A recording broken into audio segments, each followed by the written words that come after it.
But first tonight, Raphael Warnock's win in Georgia last night doesn't mean that it's time to have a pity party or it's time to whine and complain. I started out in radio in 1987. Ronald Reagan was president.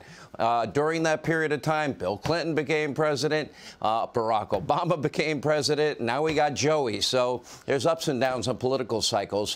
First, there is good news. Winning the House is huge, as Republicans now will be able to govern with the same majority that Pelosi did in this most recent Congress. That is huge. Republicans will control committees. They will control the power of the purse and the power of subpoena. And that means if they hold together, a big if, I guess, the ability to hold Biden accountable on the border, on big tech companies, on political interference in our elections and corruption. And that means the FBI, the DOJ, that means Hunter, and the president, Joe Biden himself, will all be investigated, rightly so. It's been long overdue.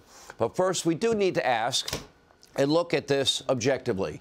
What did last night tell us? What can we learn from it? You know, if you're a football team and you go in at halftime and sometimes a sideline reporter will ask the coach, well, what are you going to talk about with your team? Well, we got to figure out how to stop the run game, the pass game. We got to figure out how to get our offense moving a little bit better. They make adjustments. They come out on the field, and hopefully they have a better second half. This entire midterm cycle, what did that tell us? It's time now for Republicans to start paying a little bit of attention and embracing the voting system that we have and not the one that they wish that they had. They need to accept the rules as they are, not as they want them to be. And then after they win governorships, after they win state legislatures, then they can change laws over time, add all the integrity measures for elections that they want, and put it in the process of our elections. But that means they need to play what is the early voting game, the ballot harvesting game. They need to do it well, if not better than the Democrats, all legally, of course, and I'll explain that. They can't start out every election day down hundreds of thousands of votes. It was estimated yesterday, when voting started in Georgia, that Herschel Walker, because of early voting, mail-in voting in Georgia, that he went into yesterday's election down 200 to 250,000 votes. That's insane. There's a reluctance and resistance of Republicans to vote by mail or to vote early. So if you take a step back and you take a glimpse into how the system currently stands, there are currently 15 states and Washington, D.C. They don't even have voter ID laws, including key states like Pennsylvania, Nevada, New York, New Jersey. Then there's literally dozens of states that have some form of legalized ballot harvesting, meaning that any third party can come and pick up your ballot for you. And then states like California, Nevada, and others, they just send out a ballot to every voter on their voter rolls, whether they request one or not. This is the system. This is the current reality. Do I think it's the best system? No, I think it's bad. Now, Democrats have embraced this system. Republicans have not, to their own detriment. They have ignored this reality. Look, I've been very clear. In my world, in a Hannity-perfect world, if I laid out what would have the most integrity and everybody would have confidence in the results of elections, well, when Republicans win gubernatorial races and state legislatures, I'd make Election Day a national holiday. I'd have paper ballots only. I would have partisan observers, people from every party. They would watch the voting in every precinct and the vote counting after the polls close, up close and personal. Every state should require signature verification, voter ID, chain of custody controls, updated voter rolls. But like I said, right now, we need to work within the system as it exists, because Democrats, they're playing a very different game on Election Day and the days leading up to Election Day than Republicans are. Democrats are not as interested in the quality of a candidate or holding rallies or exciting voters or kissing babies or shaking hands or going to fairs. No, Democrats, they're hiding. They're avoiding debates. They're avoiding their adoring media fans. They're raising hundreds of millions of dollars. They're using those on negative ads against Republicans. And most importantly, they're not playing a let's get a vote game. They're playing a ballot game. Democrats are only interested in getting their hands on enough ballots that they believe will put them over the top to win an election. That means big ballot harvesting operations. That means big early voting numbers. That means big mail-in ballots for Democrats and a huge disadvantage for Republicans. It's obvious. Yesterday's a great case in point. Herschel was down over 200,000 votes before the day even started.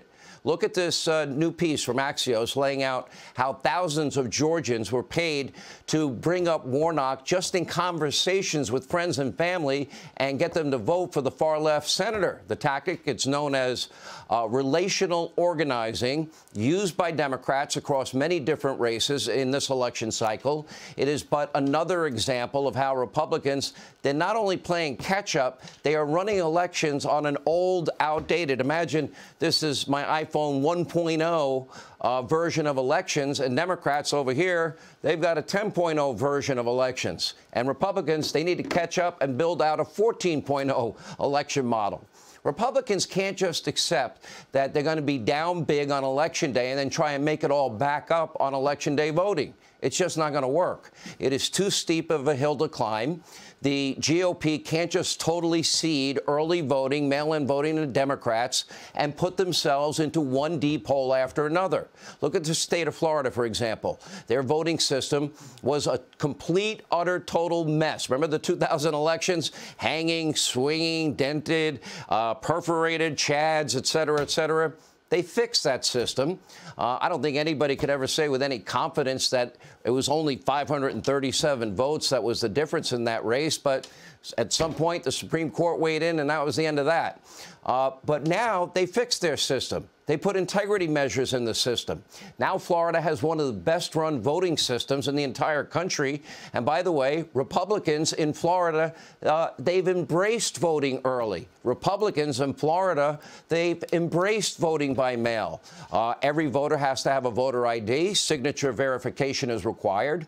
Whatever the Democrats are doing with early voting, Republicans need to at least match it in these other states, like Arizona, like Georgia, like Pennsylvania and Michigan. In some cases, Republicans do need better candidates. I'll give you one example, not to pick on Pennsylvania gubernatorial candidate Doug Mastriano, but you look at his position on abortion. He had no exceptions for rape, incest, the mother's life. In Pennsylvania, I'm talking politically, not morally here, you cannot win Pennsylvania with that position. It is simply mathematically impossible. A bad candidate for that race, and it had impact on the entire Republican ticket.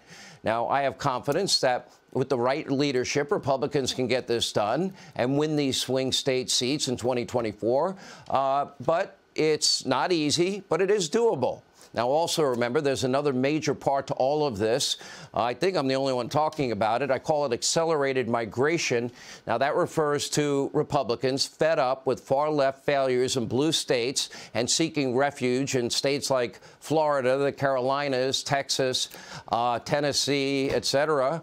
They're sick of high taxes. They're sick of high costs and a burdensome bureaucracy. They don't like high crime. They're tired of schools being shut down, COVID mandates being shoved down their throat. They want in-school learning for their kids. They want a better quality of life. They want to keep more of their hard-earned money. And by the way, they would prefer the warmer weather, especially with more and more baby boomers that are retiring. And they're now moving in droves to red states. Now, look at your screen. Look at the U-Haul index. It costs nearly 3 times as much to go from California to Texas. Look at that. $4 grand. You want to go from San Francisco to Dallas? $4 grand. You want to go from Dallas to San Francisco? You're doing U-Haul a favor. It's only $1,400. That speaks volumes, doesn't it? Anyway, Americans now are voting with their feet. They're saying goodbye to failed far-left states day after day. And the people that tend to be leaving in a lot of these states are conservative. A lot of people are moving to Florida. They have about 800 new residents a day. It's great. The weather's great. The economy grows. The prosperity is there. And the state gets stronger and stronger and stronger as states in the Midwest like Michigan and Wisconsin are getting weaker, Pennsylvania weaker, New York, New Jersey weaker, California weaker. And guess what? That means those states have less conservatives. What does that mean for a presidential election year? That means those states that were hard to win already are going to be harder. You have states then like Nevada and Arizona. Well, sadly for them, they are doing well in terms of population influx. However, a lot of those people are from California, and the vast majority of them happen to be liberal. They generally tend to be more left-wing, so it makes those states even harder to win for Republicans. Here's the point.